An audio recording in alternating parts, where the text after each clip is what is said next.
बिस्मिल्लाहिर्रहमानिर्रहीम MTH 647 lecture number 3 vibrating string equation को हम डिराइव करेंगे इंशाल्लाह। इसको वेव इक्वेशन भी कहते हैं। Curly 2 Y by curly T square is equal to A square curly 2 Y by curly X square. Y की जगह हम यू भी लिख सकते हैं, curly 2 U by curly T square is equal to C square curly 2 U by curly X square. और ये one dimensional wave equation है।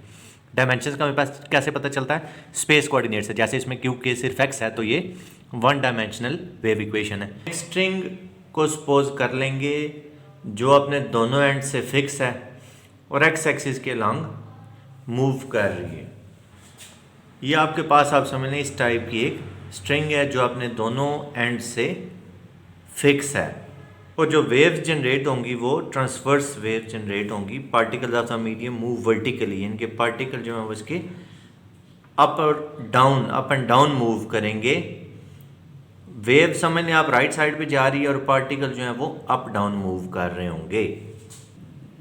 इस टाइप की आप डायग्राम समझ लें आपके पास एक्चुअली बन रही होती है। वर्टिकल डिस्टेंस या हाइट समझ लें आप उसको, at any point from the mean position can be represented as y is a function of X T. यानी कि आप अगर x चेंज करते हैं तो आपके y में भी चेंज आएगा, इसी तरह टाइम के चेंज करने से भी y में चेंज आएगा। y जो है वो x और t का फंक्शन है। और हम इसमें एक छोटा सा सेगमेंट लेट कर लेते हैं जिसको हम डेल एस का नाम देते हैं। जब हम इस स्ट्रिंग में वाइब्रेशन जनरेट करवाएंगे तो इसमें ज़ाहिर टेंशन भी प्रोड्यूस होगा इनर्शिया की वजह से। अब इनर्शिया आपको पता है कि क्या है, कि वो एक रेजिस्टेंस है। क्योंकि कोई भी जो पार्टिकल है वो अपनी स्टेट को चेंज नहीं करना चाहता, तो जब आप उसकी स्टेट को चेंज करने की कोशिश करते हैं तो आगे से वो पार्टिकल जो रेजिस्टेंस दे रहा होता है उसी को हम एक्चुअली इनर्शिया कहते हैं। लेकिन अब हम इसमें 2-3 अजम्पशंस करके चलेंगे। पहला अजम्पशन तो ये है कि स्ट्रिंग जो है वो फ्लेक्सिबल है।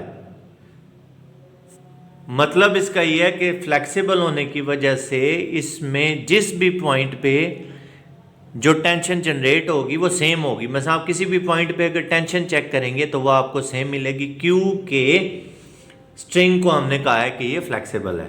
String is perfectly elastic and offers no resistance to bending, that's why the tension is constant throughout the motion.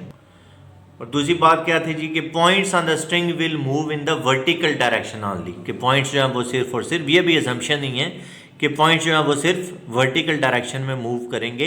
Horizontal direction में यानी कि लॉन्गिट्यूडिनल डायरेक्शन में हमारे पास किसी किस्म की कोई भी मोशन नहीं होगी। ये जो डेल एस सेगमेंट था उसको मैंने इधर आपको ज़रा बड़ा करके शो कर दिया। और टेंशन जो है वो जब आप इस पे टेंजेंट ड्रा करेंगे वो आपको एक्चुअली टेंशन देगी। और इस पॉइंट का जो एक्स कोऑर्डिनेट है उसको मैंने एक्स ही कह लिया, और इस पॉइंट का जो एक्स कोऑर्डिनेट था उसको हमने एक्स प्लस डेल एक्स, यानी कि ये सारी लेंथ आपके पास एक्स प्लस डेल एक्स है और सिर्फ ये जो लेंथ है ये डेल एक्स आर कहलाएगी। और ये दोनों नेबरिंग पॉइंट्स हैं, बहुत क्लोज हैं। उसका बेनिफिट आपको ये होगा कि डेल एस और डेल एक्स बराबर हो जाएंगे, क्योंकि दोनों पॉइंट्स बहुत क्लोज हैं। तो चाहे आप आर्क डिस्टेंस लें या कॉर्ड वाला डिस्टेंस लें उससे फ़र्क नहीं पड़ेगा, यानी कि del S is approximately equal to del X. अब ये हमारे पास एक कंप्लीट डायग्राम है जो आपके पास डेल एस के दोनों पॉइंट्स से उसमें हमने टेंजेंट्स ड्रा कर लिए। तो ये जो है टेंजेंट के आगे से समझ लें दोनों कंपोनेंट्स आ गए। एक एंगल को हमने θ1 कह दिया, उसका component T cos θ1 T sin θ1 बन गया। दूसरा जो टेंजेंट था वो एंगल θ2 बना रहा है, हमने टी cos θ2 और टी sin θ2 कह दिया।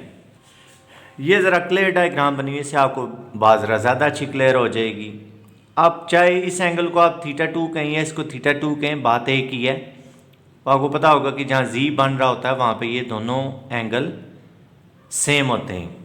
अब हमारी अजम्पशन के अकॉर्डिंग टी cos θ1 और टी cos θ2 इसका तो कोई फ़ायदा नहीं, क्योंकि हमने कहा था कि हमारी जो वाइब्रेशन है वो सिर्फ वर्टिकल है, there is no horizontal vibration. मतलब T sin θ1 is equal to T sin θ2। और इधर आप साथ माइनस भी लिख सकते हैं, माइनस टी sin θ2 भी कह सकते हैं, क्योंकि वाई कंपोनेंट जो है वो डाउनवर्ड है।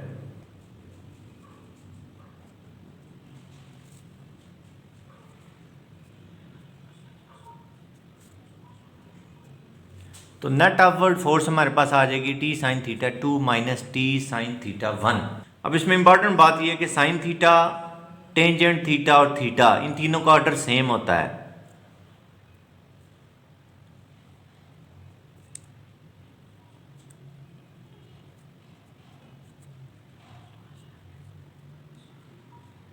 ऐसे कह लें कि अगर एंगल आपका बहुत स्मॉल है तो sine theta is approximately equal to tangent theta is approximately equal to theta,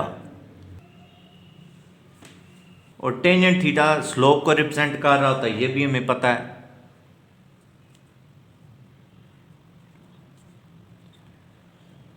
यहां तक हम बात क्लियर कर चुके हैं कि नेट फोर्स हमारे पास जो T sine theta 2 minus T sine theta 1 आ रही थी, क्योंकि sine theta approximately equal to tangent theta, तो हम लिख देते हैं net force equal to T tangent theta 2 minus T tangent theta 1।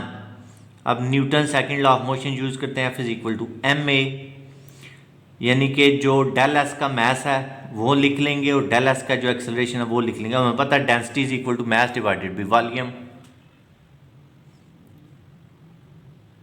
या मैस आ जाएगा डेंसिटी टाइम्स वॉल्यूम।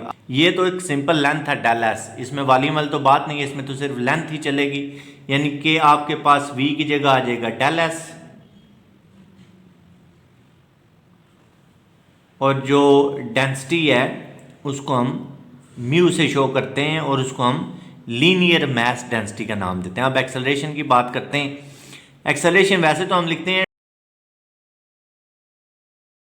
अब ये जो एप्सिलॉन हमने इसमें ऐड किया हुआ है, इसके एक्चुअली रीज़न ये है कि जो अप्रॉक्सीमेशन या एरर आपके पास आ रहा होता है, क्योंकि हम तो बात कर रहे हैं एक पार्टिकल की, लेकिन एक्चुअली वो एक पार्टिकल तो नहीं है, वो तो काफ़ी सारे पार्टिकल्स हैं, तो फिर जो एरर आएगा उसके लिए हम यहाँ एप्सिलॉन ऐड कर देते हैं। Here acceleration is in derivative form and while discussing the acceleration for a segment large number of particles, segment means large number of particles, there will be some approximation, and approximation is here denoted by epsilon.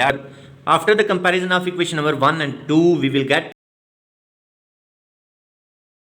mu s into